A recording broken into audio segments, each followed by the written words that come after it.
Al-Fatihah. A'udzubillahi minasyaitonirrajim. Bismillahirrahmanirrahim. Alhamdulillahirabbil alamin arrahmanir rahim maliki yaumiddin iyyaka nasta'in ihdinas siratal mustaqim siratal ladzina an'amta 'alaihim ghairil maghdubi 'alaihim waladdallin. Niki ndherekaken permintaane Habib Jindan niki wadah kitab namanya Tasbitul Fuad. Ini kitab yang menerangkan kutbiahnya Sayyid Abdullah Al-Haddad. Di antara kitab yang sering saya baca, memang kitab ini, kitab Tasbitul Fuad. Saya akan nerangkan tentang cara pandang beliau an kalimati la ilaha illallah Muhammadur Rasulullah. Kata beliau, kalimat ini mudah sekali karena makul. Misalnya begini ya, kita secerdas apapun terus disuruh melogika bahwa alam ini diciptakan oleh ketiadaan, bisa enggak? Enggak bisa kan? Karena hadhil maujudat, terus kita dilatih disuruh bilang khalaqahal adam, bisa enggak? Enggak bisa. Kalau hadhil maujudat mesti khalaqaha maujudun. Yang namanya maujudat mesti diciptakan yang maujud. Karena maujud pencipta disebut wajibul wujud. Jadi kalau kalimah ini sampai enggak bisa, itu karena salahnya sendiri.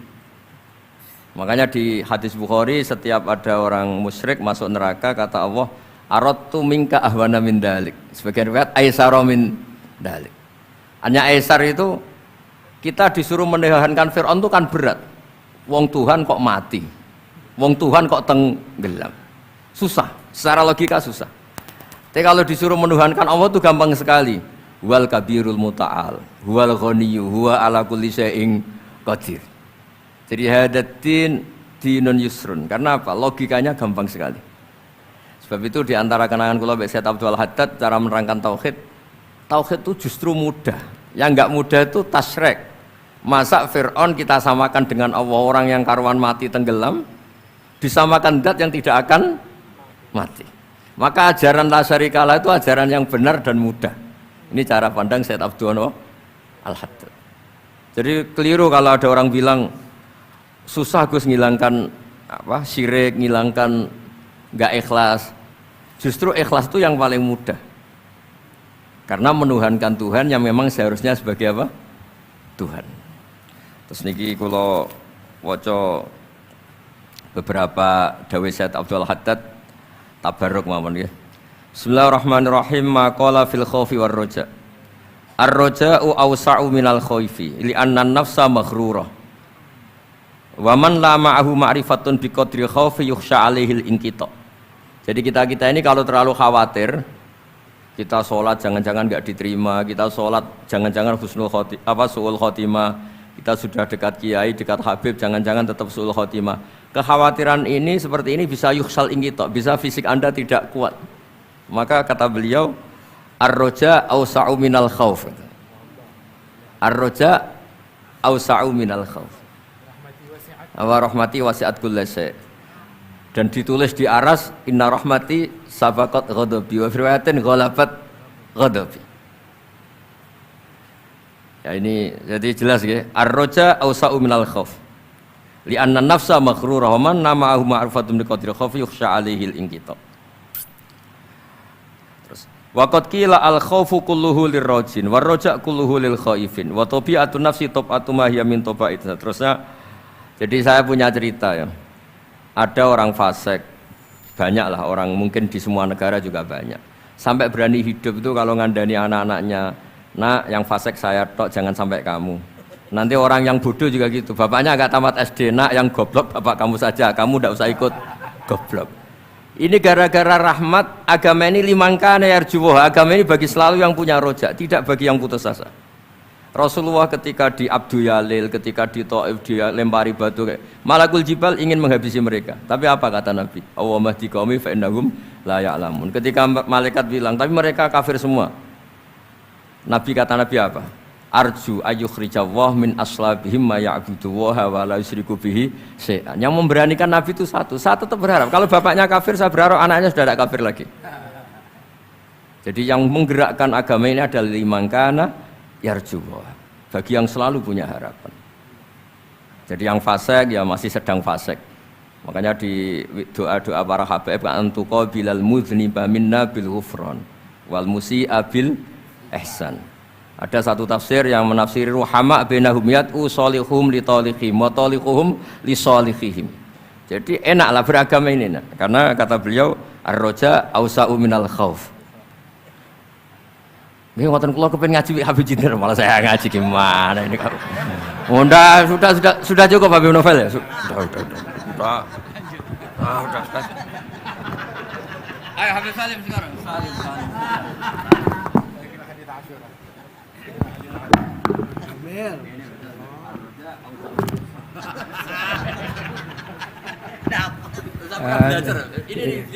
Ini satu kalimat udah cukup udah. Ar-raja awsa'u minal khauf. Alhamdulillah. Udah begini, udah tutup kita, enggak usah lanjut, udah selesai. Agama ini liman kana yarjullah wal yawmal akhir. Abdul ibadah intidarul farad. Yes, naam. Sudah khatam ini. Sahih. Tapi yang nata orang Kerawang. Iya benar. Bismillahirrahmanirrahim. Saya berterima kasih sama Habib Jindan tentang ngamalin sholat sunnah awabin. Kita kalau ngelihat pahala yang disampaikan Habib Jindan tentang sholat sunnah awabin itu Masya Allah setara dengan ibadah 12 tahun. Allahu Akbar. Itu dialog Habib Jindan sama Habib Novel. Dan sejak itu alhamdulillah saya dengan izin Allah menghidupkan kembali apa yang didawamkan oleh guru-guru kami dan orang-orang tua kami di Al-Mansuriyah. Dan kalau kita lihat kan pahala puasa Asyura ngapus tahun. Nah kalau awabin 12 tahun, Masya Allah, itu luar biasa. Saya kira cukup biar ke bagian yang lain. Oh, udah kejauhan maghrib. Ya Nabi bilang sejak dapat dari Habib Jindan soal awabin itu hidup lagi itu awabin 6 rakaat. Bahkan beliau bilang kalau kita udah beres ba'diyah maghrib ya tinggal nambah 4 aja. Masya Allah. Bahkan di satu hadis yang lain 50 tahun. Saya sering bercanda sama Jamil, Mil, ini Lailatul Qadar 83 tahun. Jadi kalau kita 7 kali awabin menurut Habib Jindan 84 tahun, lebih setahun. 83 ini 84, Masya Allah. Ya, saya nggak punya kata-kata lagi, Bib, cukup ya. Iya, alhamdulillah. Ini Ustadz Yusuf mengutip dari hadis Rasul sallallahu alaihi wasallam, man shalla 6 rakaat bainal maghrib wal isya la yatakallam bainahunna bi kalami dunya ya'dilna ibadah 12 sana.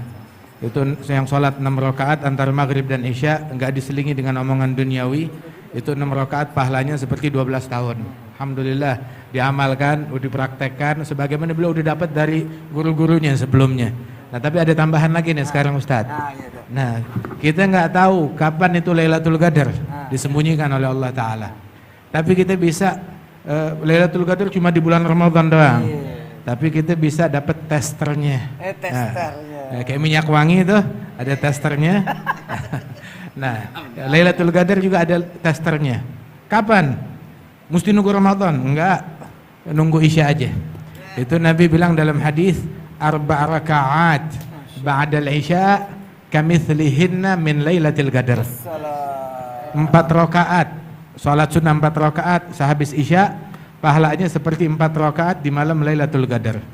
Lailatul Qadar khairun min alfi syahr. 1 bulan 30 hari. Kalau Lailatul Qadar 1 malamnya itu seperti 1000 bulan. Berarti 30.000 hari. Nah itu 1 rakaat di malam Lailatul Qadar seperti 30.000 rakaat di malam-malam biasa. Jadi kalau 4 rakaat seperti 120.000 rakaat. Nah ini 4 rakaat boleh diniatkan nafil mutlak. Nafil mutlak. Biasanya mereka tuh habis lain ba'diyah isya 2 rakaat, terus yang 4 rakaat ini bisa diniatkan nafil mutlak ataupun juga bisa diniatkan witir. Biasanya mereka sekalian niat sholat hajat, sholat hifid minal ma'asi, kemudian juga sholat taubat kepada Allah Ta'ala sebelum tidur, gitu. Kemudian juga atau juga bisa diniatkan sholat witir 4 rakaat sekaligus. Subhanallah, 4 rakaat di sehabis isya, seperti 4 rakaat di malam Lailatul Qadar. Di antara amalan yang selalu kita lihat min Syekhina Al-Habib Umar, ini hadis juga kita dengar dari beliau, kita dapatkan dari beliau secara nassan wa tatbiqan. Nasnya kita dapat, kemudian prakteknya depan mata, bertahun-tahun kita lihat Habib Umar ngerjain itu. benar. Sehabis isya beliau sholat 2 rakaat. 2 rakaat ba'diyah. Ba'diyahnya itu dengan metode yang dipakai al-Imam Al-Allamah Mufti Diyar Hadramiyah Al-Habib Abdurrahman bin Muhammad Al-Mashhur, sahib Bughya Mustarsyidin. Ada Imam Abdurrahman Mashhur, lebih dari 35 tahun, hampir 40 tahun. Salat ba'diyah isya, rakaat pertama setelah Fatihah membaca surat Alif Lam Mim Sajdah full.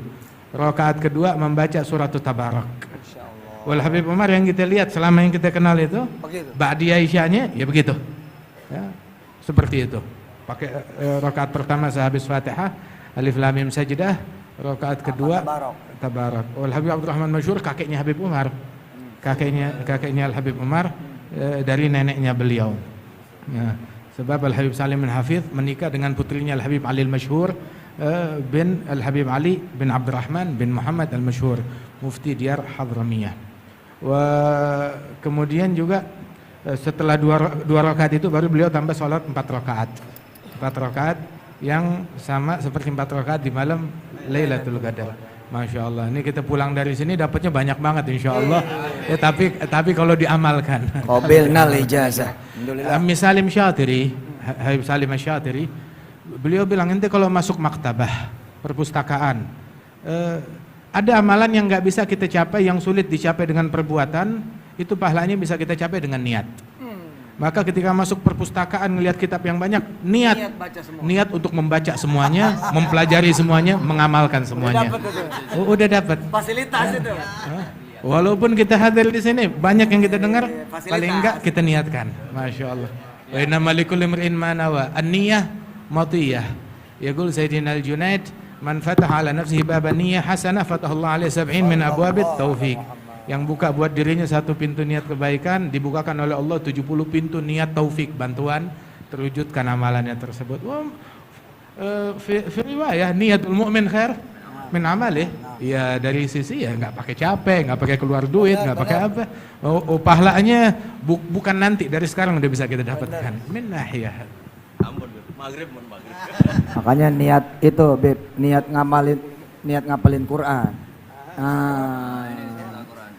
Niat ngapalin Quran, aman niat ngajarin sedunia. Tapi ada bukti ngajarin mulai 1 orang, 2 orang. Niat ngapalin Quran. Masih ada waktu. Zakar ini tentang niat disebutkan oleh Syekh Al-Habib Umar tentang niat menghafalkan Quran. Dulu beliau mewasiatkan kepada thalabatul ilm niat hafalin Al-Quran. Walaupun nggak kesampaian, seandainya meninggal dunia sedangkan dia belum selesai menghafalkan Al-Quran, belum kesampaian, maka Allah Ta'ala utus malaikat di dalam kuburannya yang ngebantu dia menghafalkan Al-Quran. Jadi ada les private ngajarin dia Al-Quran hingga dibangkit hari kiamat udah hafal Al-Quran. Masuk di dalam barisannya ahlul Quran, ahlullah wa khasatuh. Masya Allah. Ya, kita niatkan dari sekarang itu semuanya.